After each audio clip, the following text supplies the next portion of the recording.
सभी उपदेशा से चाहते ऐसा पैसा से देते सभी उपदेशा से चाहते हैं ऐसा पैसा मेरे स्वामी तो मैं पुकारूं सर्वश तेरे चरणों में मारूं छवि तुम्हारी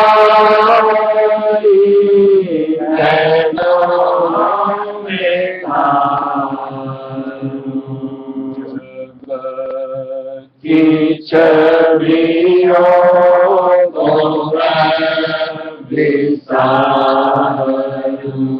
छवि तुम्हारी नैनों में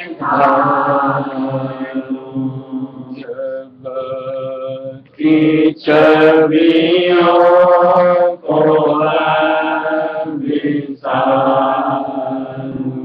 नहीं रहूं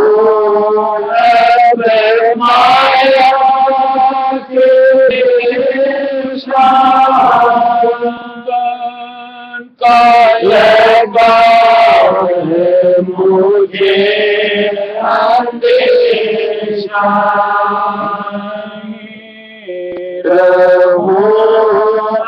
अब माया के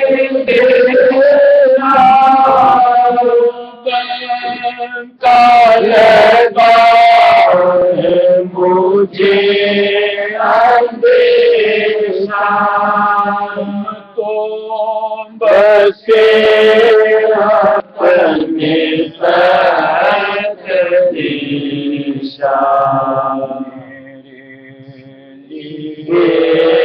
धारो सतगुरु का भेषा तो बसे अपनी सत दिशा मेरे लिए धारो सतगुरु का भेषा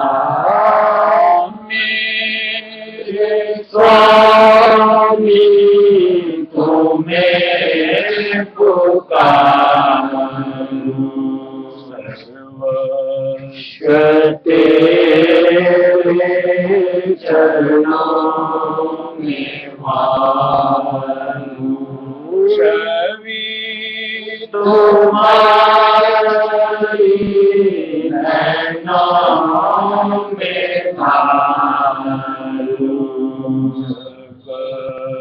की छवियों को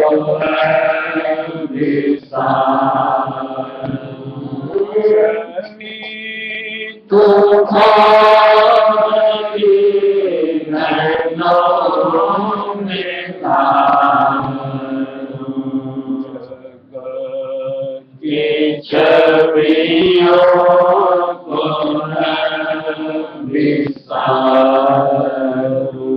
तेरी के कारण लगी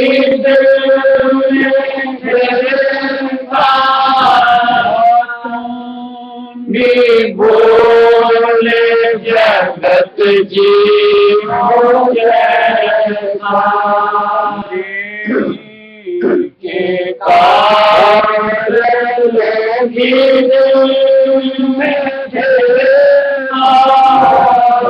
तुम भी बोले जगत जीवो जैसा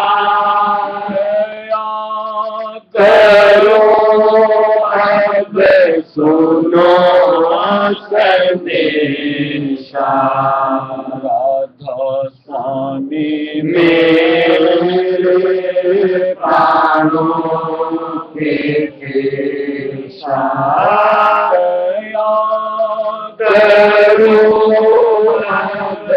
सुनो संदेशा राधा स्वामी मेरे प्राणों के केशा मेरे स्वामी तुम्हें पुकारो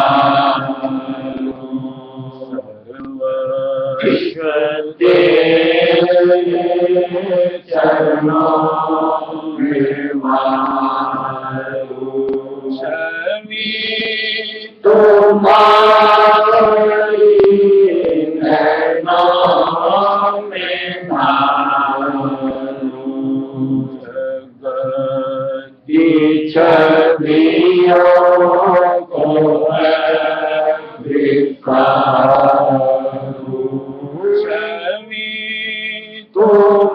तुम्हारी नैनों में धारो जगत की छवियों को विसारो।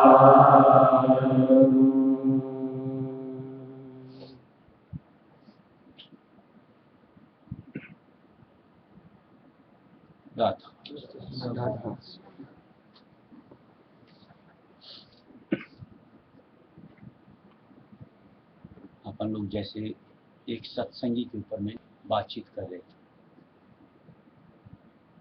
हम लोग सत्संगी हैं ना, हमें दुनियादारों से, जो दुनियावी जीव, उससे अपने अंदर में कुछ भिन्नता दर्शनी चाहिए।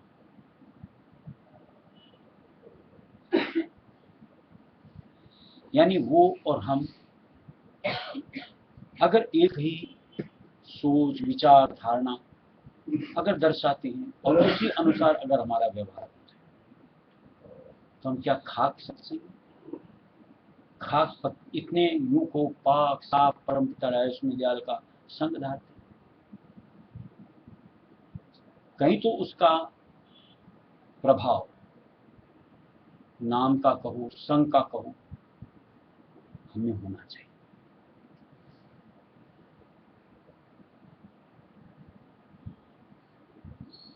आज जो एक मानसिकता जिसके साथ सारी दुनिया अपने अपने हिसाब से बरतती है, सोचती है,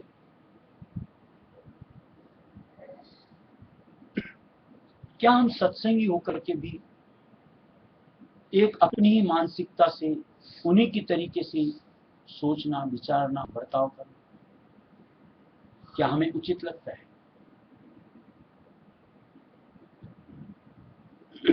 फिर उनमें और हम में फर्क क्या, जबकि होना लाजमी है।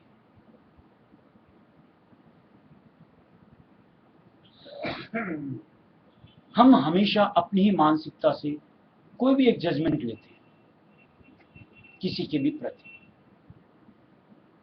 कि फला ऐसा, ठिकाना ऐसा, ये ऐसा, वो ऐसा। क्या हमें सत्संग में यही समझाया जाता है?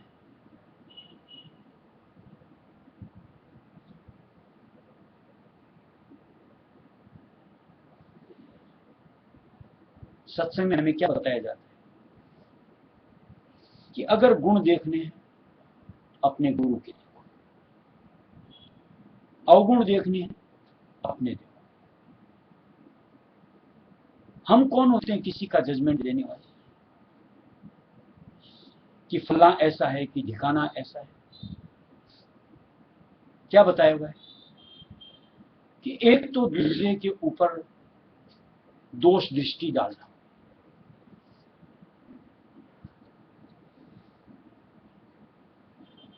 कभी आप 100% राइट हो ही नहीं सकते कि जो जजमेंट आपने ले लिया वो सही। ऐसे में चूंकि गलत डिसीजन ले लिया, पाप के भागीदार बनते हो, अव्वल। और दूसरा, चूंकि आपकी नजर बुराई पर पड़ी तो वो बुराई आपके अंदर आएगी, यानी आपके मन को मैला करेगी।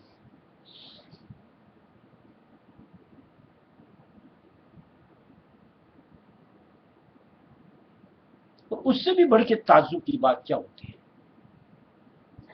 कि हम लोग कोई भी जजमेंट जो निकालते हैं बहुत जल्दी, लगता न जाने हमारे पास कितनी कसौटी ऐसी है कि जिसपे हम खरा खोटा बता सकते हैं।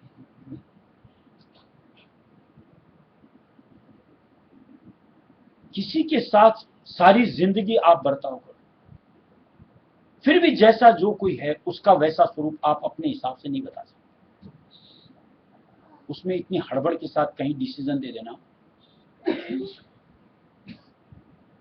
ये हमारी मानसिकता की कमजोरी दिखाता है।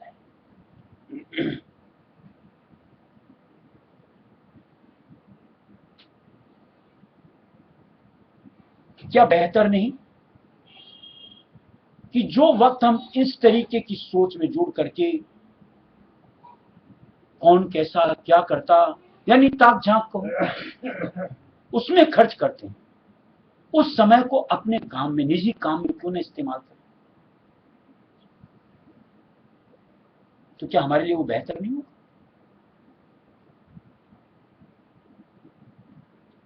और ऐसे भी सत्संग में हमेशा बताया जाता है, इस बार भी बात हुई थी कि यहां ऐसा कौन सा जीव है कि जिसमें कमियां न होती? कोई एक तो बताओ। न हम बागी उसमें बरी हैं और न कोई दूसरा बरी।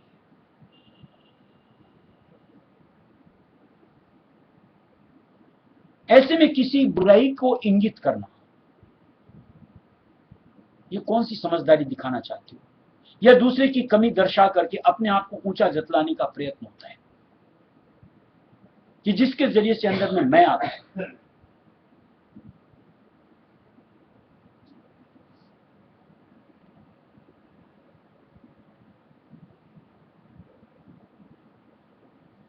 अपना ही आकाश क्यों कर?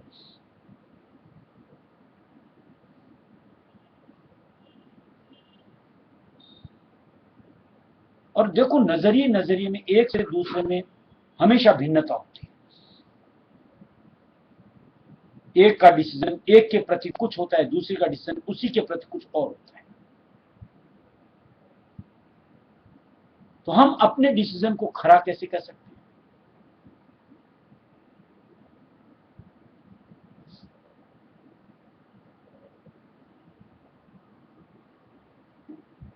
वही अगर अपन अपने आप का संग करो, अपनी नजदीकी लो,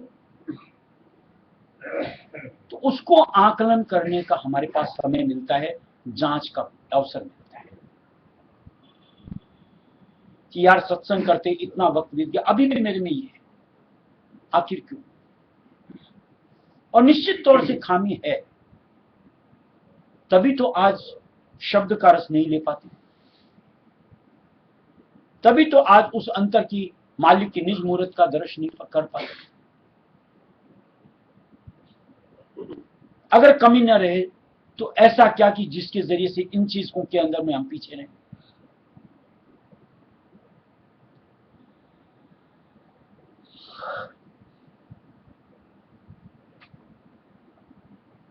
हर वक्त अंतर की चाहत, अंतर में उस निराकार मालिक जिनको हम गुरु रूप में वर्णन करते हैं, पकड़ने का प्रयत्न क्यों नहीं समझ में आना चाहिए कि उस संग को धार करके कहीं मैं अपने आप का संभाल कहो, बचाव कहो कर सकता हूं।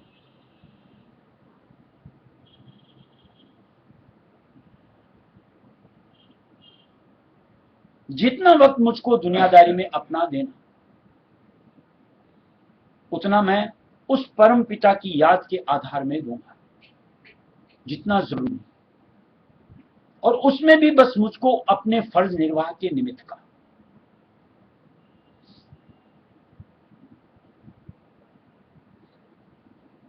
यानी वहां भी हमारी तवज्जो की डोर उस परम पिता के साथ जुड़ी होनी चाहिए,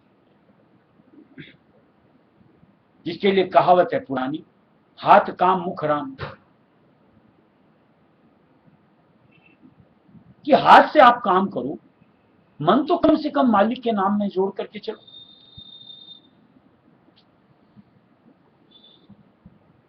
तो निश्चित तौर से ये जो कमियां देखने की बात, अवसर ही नहीं मिलेगा, क्योंकि वो जो कमियां ढूंढने की बात है वो मन कहीं ना कहीं तलाशता रहता है। निठल्ला छोड़ दिया और वहीं अगर उसको मालिक के नाम लेने के काम में जोड़ दिया, अपने आप वहां कमियां ढूंढने वाला काम छुटकारा पा जाएगा।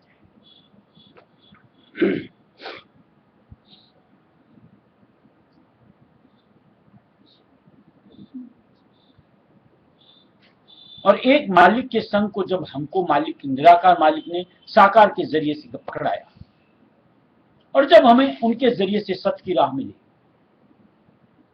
तो सच्चा मीत कहो, हमदम कहो, एक उनको साध करके उनके साथ क्यों नहीं अपने आप को जोड़ना,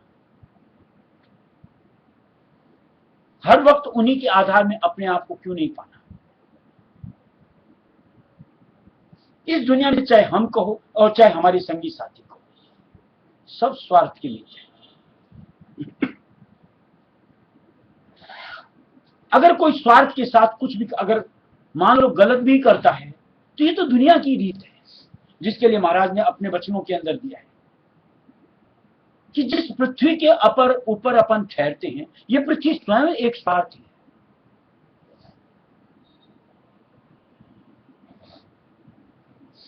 जिसके लिए मालिक ने क्या बताया कि आज एक सूर्य के जरिए से ये नियंत्रित होती है, लेकिन अपनी परिक्रमा दिन भर में एक बार कर लेती है, और जिस सूर्य के जरिए से ये स्थिर है, उसकी परिक्रमा एक वर्ष में एक बार करती है।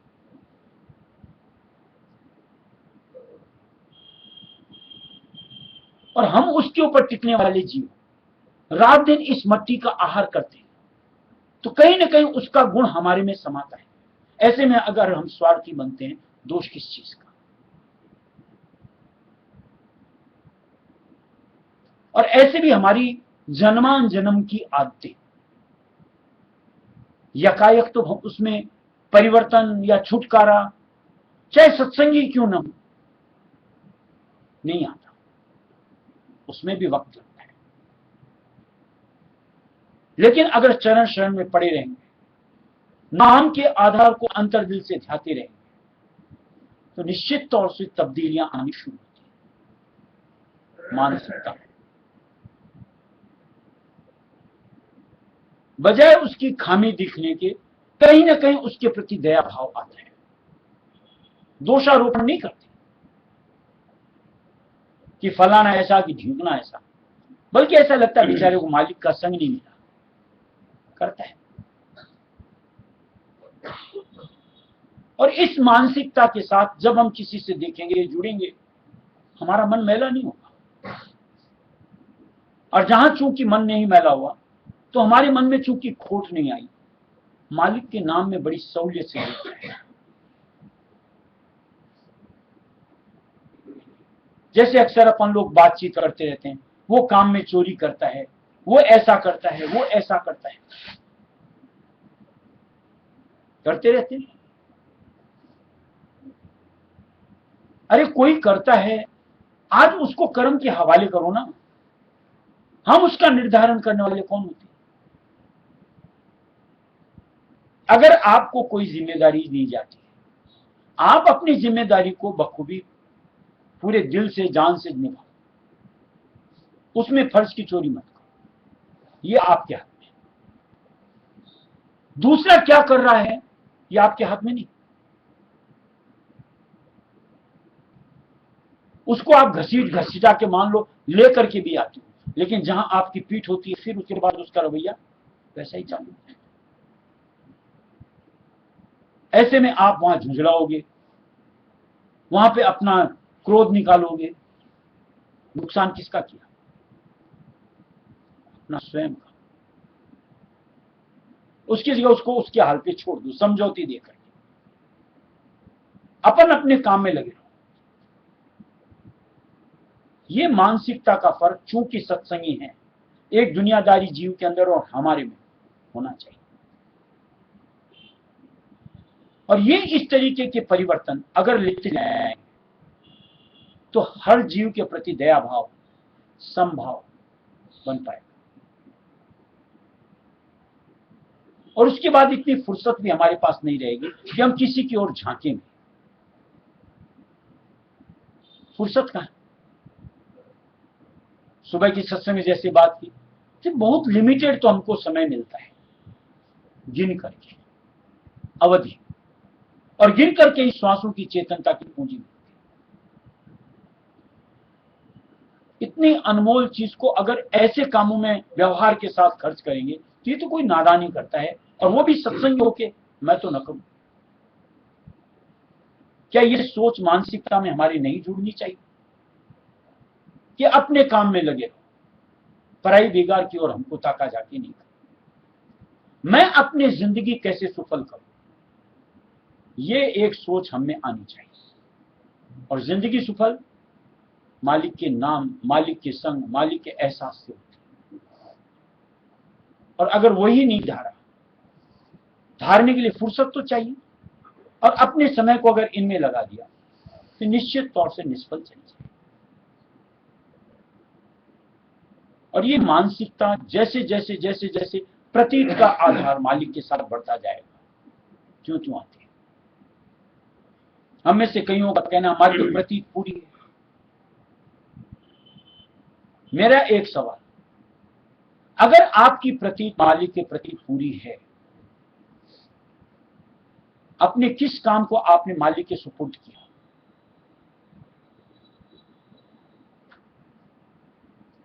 प्रतीत का आधार है तो मालिक के जिम्मे सौंप देना चाहिए था।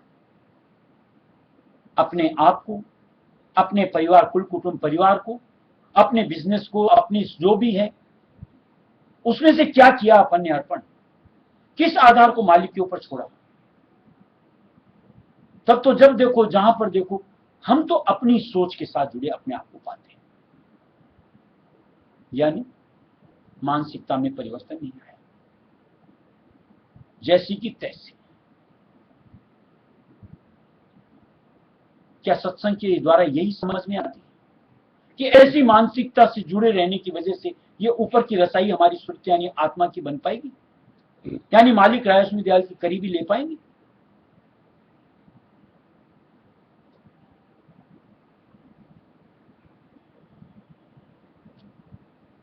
दुनिया में जैसे कईयों को देखा होगा,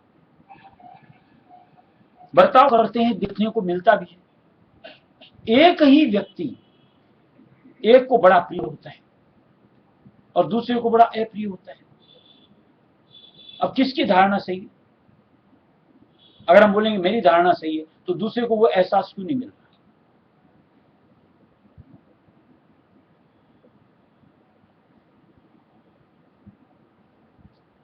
ऐसे दूसरे डिसीजंस के अंदर में सोचो कि एक चीज को हम नेग्लेक्ट करते हैं, छोड़ देते हैं बेकार के, और दूसरा उसी चीज को बटोरता रहता है। क्या है ये? अपनी अपनी मानसिकता। सत्संगी को क्या होना चाहिए? एक मालिक के आधार में जाओ, उनसे फरियाद पुकारो कि मालिक तेरे को मेरे लिए जो उचित लगता है वो कर, जो संग मेरे लिए उचित बस उनको मेरे साथ रहने दे, बाद बाकी से मेरा किनारा करवा दे। और जो कर्म, जो चीज, जो धन दौलत माया मेरे लिए जितनी उचित हो बस उतनी दे, और मुझे नहीं चाहिए।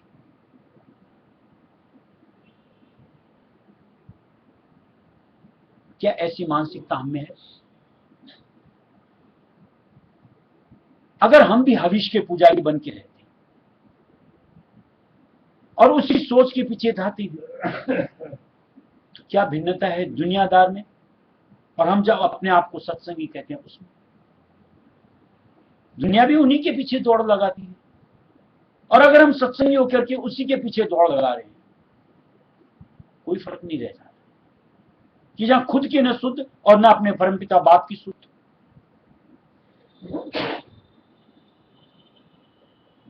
जबकि होना तो चाहिए। हमारा मकसद है अपने अंतर की गति को पाना, दुनिया का मकसद है धन दौलत माया संपदा इकट्ठी करना, कुटुंब परिवार इकट्ठा करना।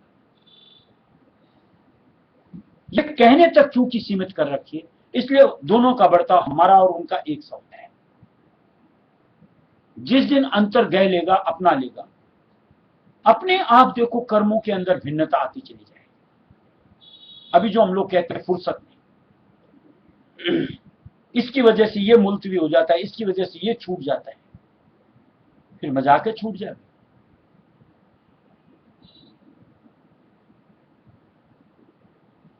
जब खुद का अपना नुकसान होता दिखेगा, जो कि होता है ऐसे व्यवहार के साथ में, अपने आप कदम पीछे की तरफ हट जाए।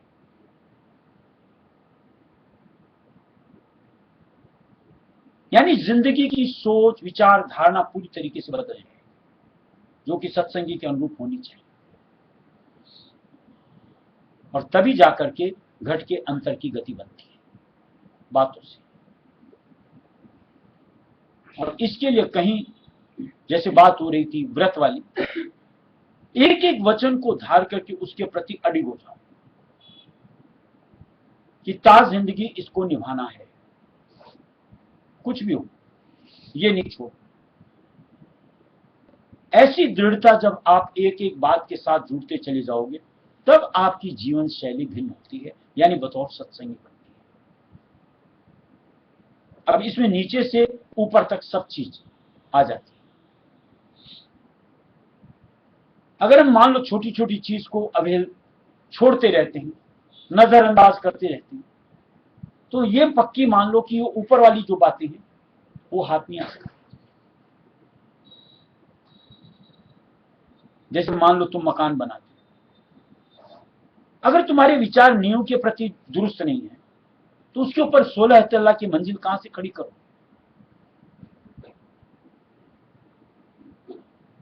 नींव में क्या डालती हो? कंकड़ पत्थर। लेकिन इमारत बन के कैसी खड़ी होती? ऐसी ये छोटी छोटी चीजें हमारे लिए नींव का काम करती हैं, उसको नजरअंदाज नहीं करना चाहिए। जैसे मालिक ने दर्शाया है कि ये छोटी छोटी विकार दिए गए, वैर विरोध ईर्ष्या, ये बेईमानी नहीं होती, ये हमारी उस इमारत को हिलाने के लिए बहुत होती है। यानी भक्ति की जो हम पौधपन पाते हैं, प्रतीत का एक एतबार करते हैं, ये धारणाएं उस प्रतीत को यूं पल लगता नहीं धराशायी कर देती। पहले उनको दुरुस्त करना चाहिए, किसी से वैर विरोध नहीं, सबके प्रति प्रेम भाव।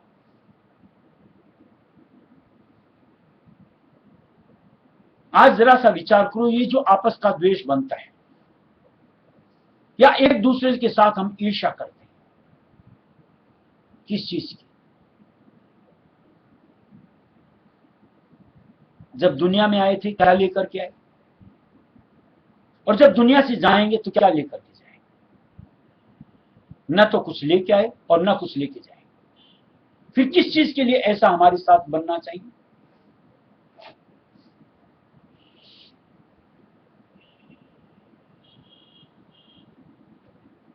देखो, इसके लिए किस्सा सुनाता हूं। ऐसे ही एक कोई व्यक्ति था, चला जा रहा था, रास्ते चलते चलते उसको एक चांदी की तलवार मिली।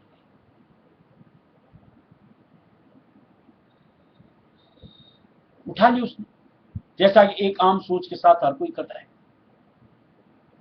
अब जो कि उसको उठा ली, वो मानन बन गई कि ये मेरी।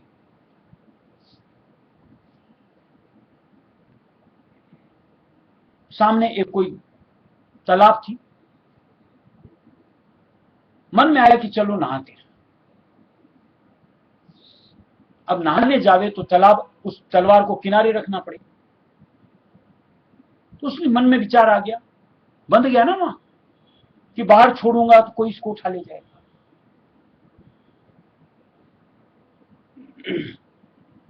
बंदे ने लेकर के उस तलवार को उसमें नहाना अपना देखा, ये सबसे सही कि साथ रहेगी तो कोई कैसे लेगा।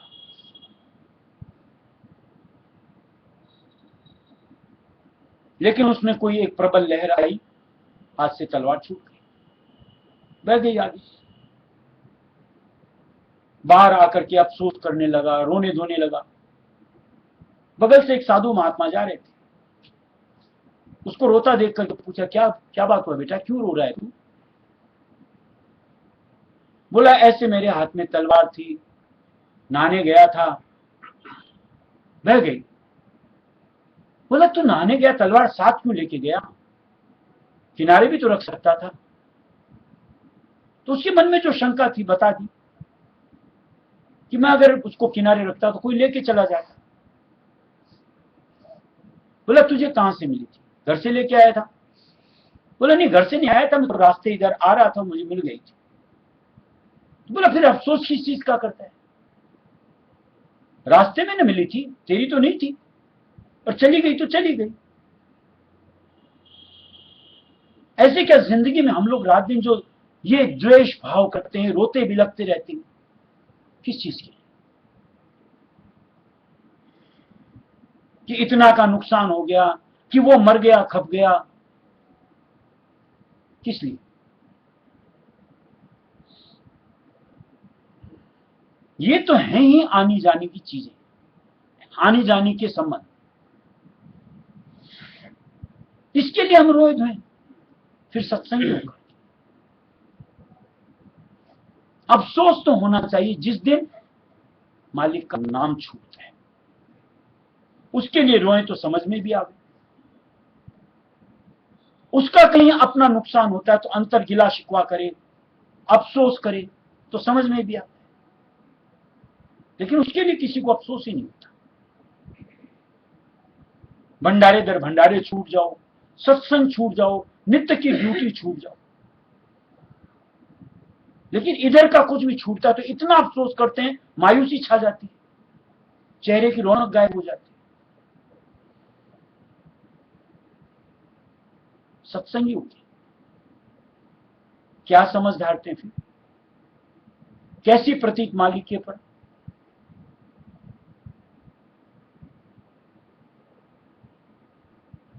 क्या मन में विचार ये सब नहीं आनी चाहिए एक सत्संगी के अंश हो कि मेरी मानसिकता एक क्लियर पिक्चर कि ऐसी बननी है, मुझको ऐसी जिंदगी के साथ जीना है, उसका सलीका आना चाहिए कि मेरा मकसद ही यही है और इस मकसद को मैं ठोस नहीं लगने दूं।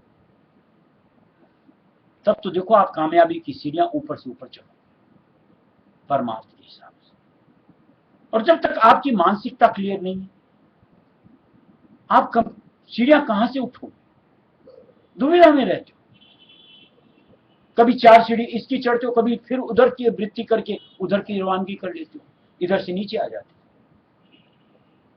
हो। ऐसे में ये खास करके संत मत राय स्वामी की भक्ति नहीं कमाई जा सकती, यानी मुक्ति उद्धार काल से छुटकारा कैसे हो?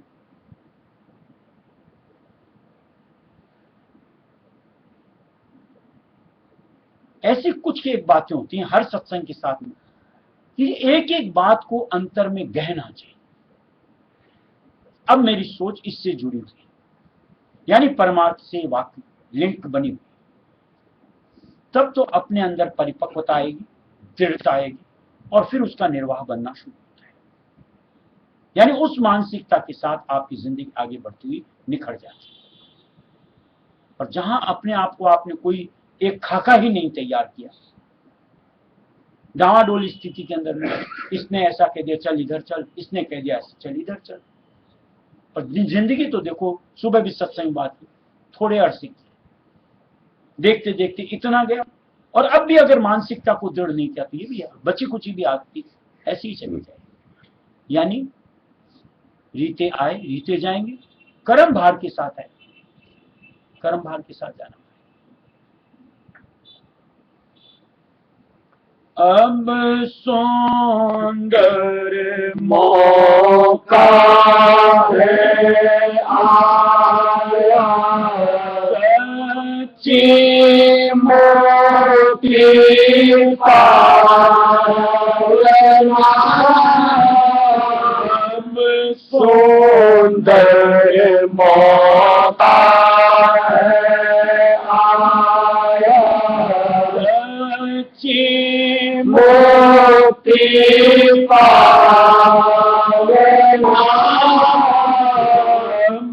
सुंदर मौका आया। पीछे एक बार कलकत्ता तुमसे बातचीत हो रही, हिसाब किताब वाली, आज हम क्या लेकर के स्टार्ट किए थे?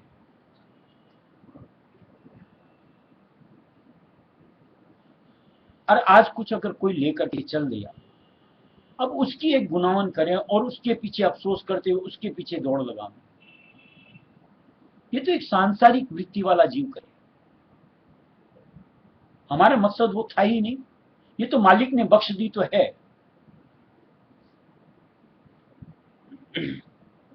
और आगे अगर मालिक की मौज होगी तो ऐसी तो न जाने कितनी और जुड़ती रहेंगी, और नहीं मौज होगी तो फाका भी अच्छा है।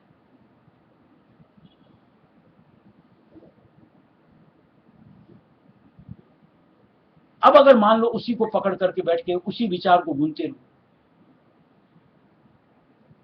कितना बड़ा भारी परमार्थ का अपन अपना नुकसान करते।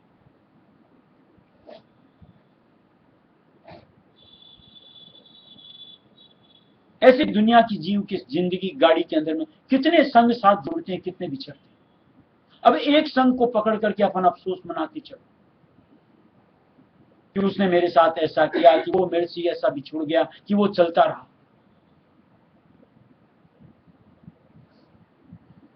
पैदा हुए थे अकेले हुए थे, दोकले हुए थे, और कोई मरता तो अकेला जाता है या दो जाते। इस दरमियान अगर कोई जुड़ा या कोई बिछुड़ा, उसके लिए अपने आप को इतने नीचे ले आना, यानी मन को इतना कमजोर करके निढाल हो जाना, सत्संगी है यार। पल भर का अफसोस बहुत, वापिस मालिक को याद करो, समझ लो। ये स्थिति हमारी एक सत्संगी के बतौर होनी चाहिए, न कि उसमें इतने उतर जाओ कि अपना मानसिक संतुलन ही खो बैठो। ये तो दुनिया करती है। हम सत्संगी होकर के भी अगर उसी तरीके से अपने आप को उथल पुथल कर लेते हैं, कहां से सत्संगी ख्याल लाएगा। जे मालिक ने दिया कि अब सुंदर मौका आया है सच्ची मुक्ति पाओ, कि एक अवसर आ गया कि सच्ची मुक्ति हासिल करो। लक्ष्य वो बना लो और उसके निमित्त जिंदगी लगा लो, संवर जाएगी, सुधर जाएगी, काम बन जाएगा। और नहीं तो यही फटे हाल आए, फटे हाल जाए। बहु भटकी थी सूरत जग में, काल माया अवतारो संग में। बहु भटकी थी सूरत जग में, काल माया अवतारो में। अच्छा संगी मिला न कोई, लगा रहा भर मारना।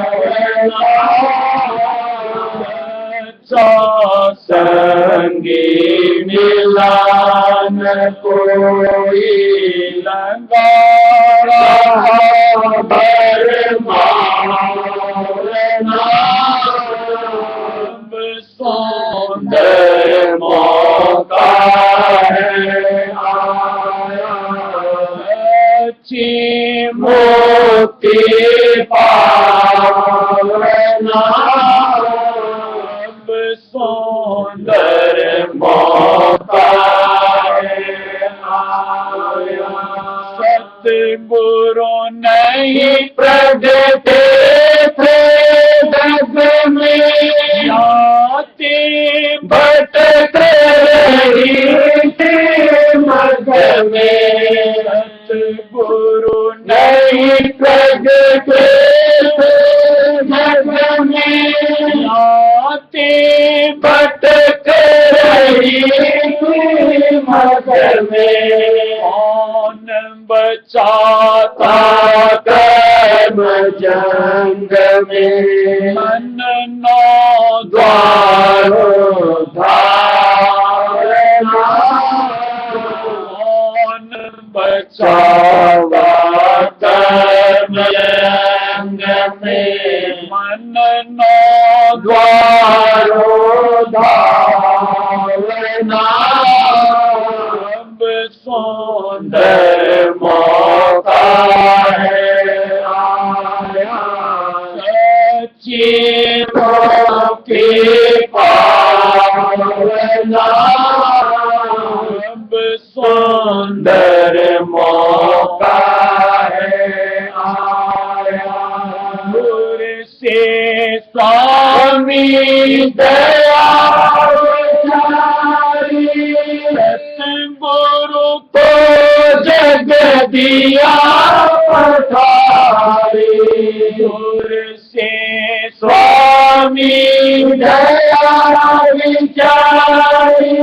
सतगुरु को जग दिया पठारी उनके संग संयोग मिलारी निज घर को है जाना उनके संग संयोग मिलारी निज घर को है जाना अब सुंदर मौका है आया सच्ची मोती पावना अब सुंदर मौका है आया राधा स्वामी नाम को पाकर सच्चे दिल से उसको पाकर राधा स्वामी नाम को पाकर सच्चे दिल से उसको पाकर धर्म को आग लगा कर स्वामी माई समारना धर्म को आग लगा कर स्वामी माई समारना अब सुंदर मौका है आया सच्ची मुक्ति पावना अब सुंदर मौका है आया देखो सत्संग के जरिए से कई पिक्चर्स जो दिमाग में होती क्लियर होनी चाहिए। कई चीजें अगर सत्संग के जरिए से मान लो पिक्चर क्लियर होती है ना, तो ये जो दुख कहो, अफसोस कहो, रंज कहो, समझौती के साथ हमसे दूर हो सकता है। यानी उसमें हम इतना नीचे नहीं उतरेंगे कि जहां हम अपनी मानसिकता को दुर्बल कर रहे हैं। जैसे कई सत्संग में सुना हो कि ये जो अपन को नर्तन मिलता है प्रारब्ध कर्म के साथ मिलता है। सुना है? यानी अपनी जिंदगी का खाका पूर्व निर्धारित है कि जिंदगी में क्या क्या होना है, कब होना है, कैसे। बस वो प्रैक्टिकल होता है।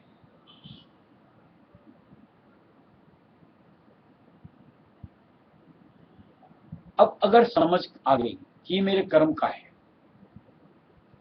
तो न तो आप अतिरिक्त कोई खुशी करोगे और न अतिरिक्त गम में अपने आप को जोड़ोगे। भाग्य के हिसाब से ऐसे यहां दुनिया में कोई संग बनते हैं, कहीं किसी के जन्मों का लेखा जोखा के हिसाब से बनते हैं।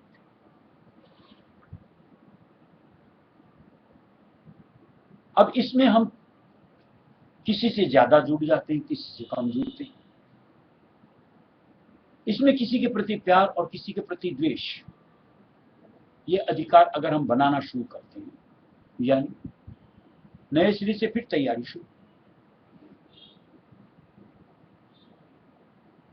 पीछे तो करते आ रहे हैं यार, उसका परिणाम सामने है। अब अगर नए सिरे से वही करना शुरू कर रहे, आगे की उपज क्या आने वाली समझ सकते।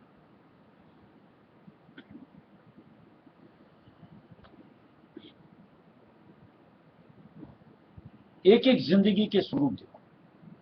दुनिया है, खुली आंख से सबको दिखती है, जैसे मेरे को दिखती है, आप सबको भी दिखती है। एक जिंदगी में कोई किस एक नाते रिश्ते से आकर के हमें हर वक्त नोचता है, खसोटता है। कोई बाप बन के, कोई माँ बन करके, कोई पति बन के, कोई पत्नी बन के, कई औलाद बन के, कई रिश्तेदार बन के, नहीं दिखते। अब इंसानी स्वरूप तो वैसा नहीं होना चाहिए ना, लेकिन न जाने कौन से जन्मों में हमने उसके एक दूसरे के साथ कुछ किया होता है। अब भुगतन का नंबर है। थोड़े से शांत चित्त होकर परम पिता से लौ लगा लो, वो भोग जो रूप में आएंगे हमारे प्रारब्ध के साथ में, हमारे किए कर्मों का फल समय पाकर के साफ होते, और उसी में अपने आप को अगर उलझा, नए सिरे से कर्म की रूपरेखा शुरू होगी। ये जो लेन देन,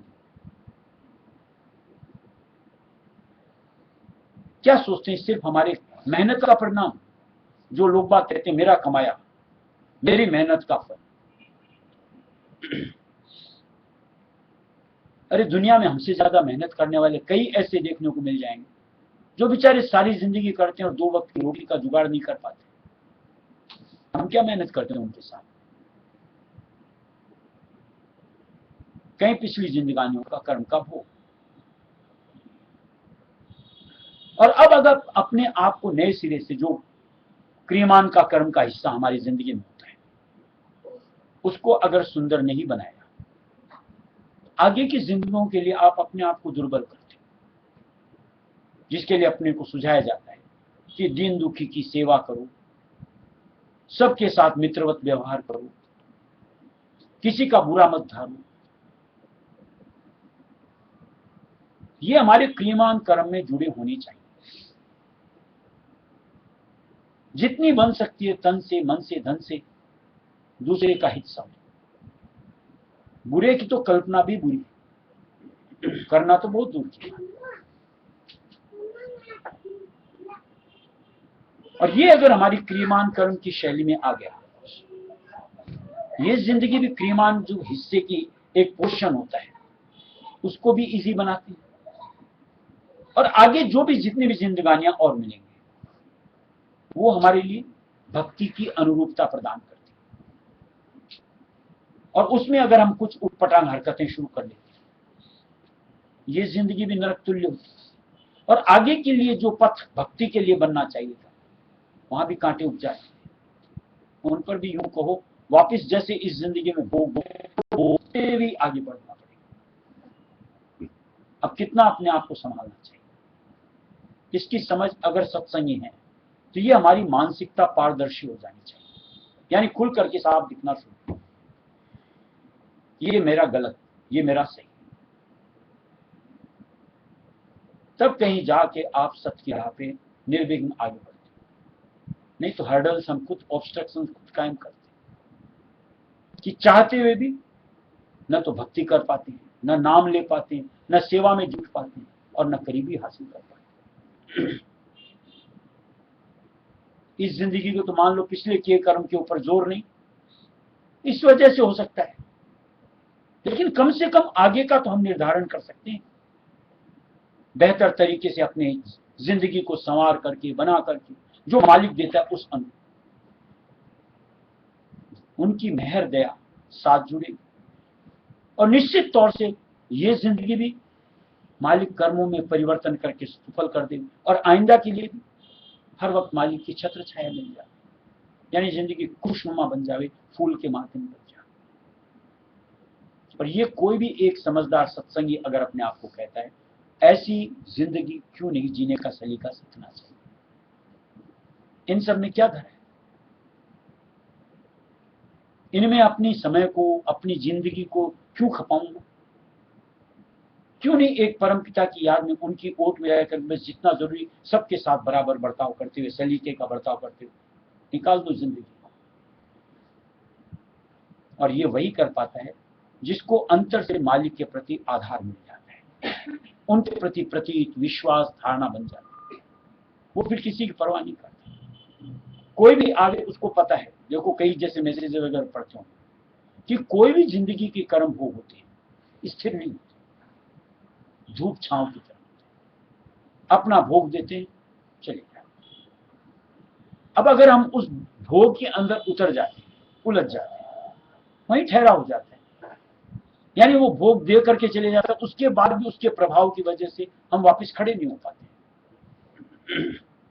और वहीं अगर वृत्ति को मालिक से जोड़ करके चलो, जहां उस कर्म का भोग हटा, हम वापस स्टैंड होकर के आगे की तरफ अपनी रफ्तार बढ़ा दें। क्या ये जिंदगी इस तरीके का जीना हमारे लिए उचित नहीं लगता हमको? चाहे मालिक का आधार धार में आराम से बने, आराम से निकले, और अगर चाहा ही नहीं जाएगा, यानी ऐसी मानसिकता हम अपने आप से जोड़ेंगे नहीं, आधार भी नहीं बनेगा, और निश्चित तौर से दुर्गम चाल अपनी बनती चली जाएगी।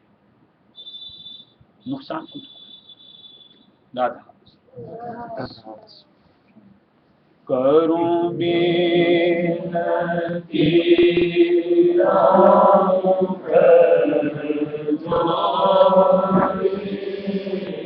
आज सुनो